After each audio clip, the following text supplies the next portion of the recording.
Posisi yang sebenarnya bapak itu kan di ruangan arah ke belakang, arah ke dapur itu kan dia.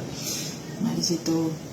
Jadi itu inisiatif saya sama anak saya, saking paniknya tadi digedor-gedor begitu kencang kan.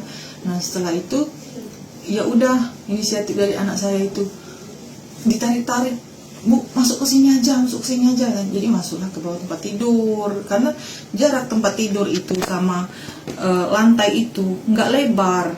Kalau nggak kami bantu angkat untuk masuk, dia nggak bisa masuk gitu. Karena di situ kami sama-sama membantu sama anak kami itu untuk ya kira-kira tadi untuk amannya begitu. Nah, jadi posisinya itu sebenarnya di ruang tamu ya? ya di ruang agak belakang, ruang belakang. Di ruang belakang. Pulang kan. Nah, dapat kabar dari baca WA dari anaknya itu bahwa di situ kan digembok pintu gerbangnya, jadi nggak bisa masuk. Itu pun ngangkat anaknya kan. Jadi ya mau tidur dulu di masjid, apa kan sahur di mana gitu kan. Jadi saya ini kan ya telepon sama anak saya kan, cerita kan.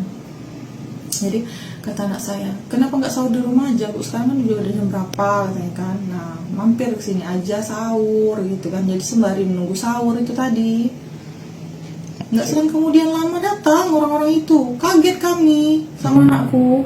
Jadi cuma numpang sahur ya? Iya. Numpang sahur.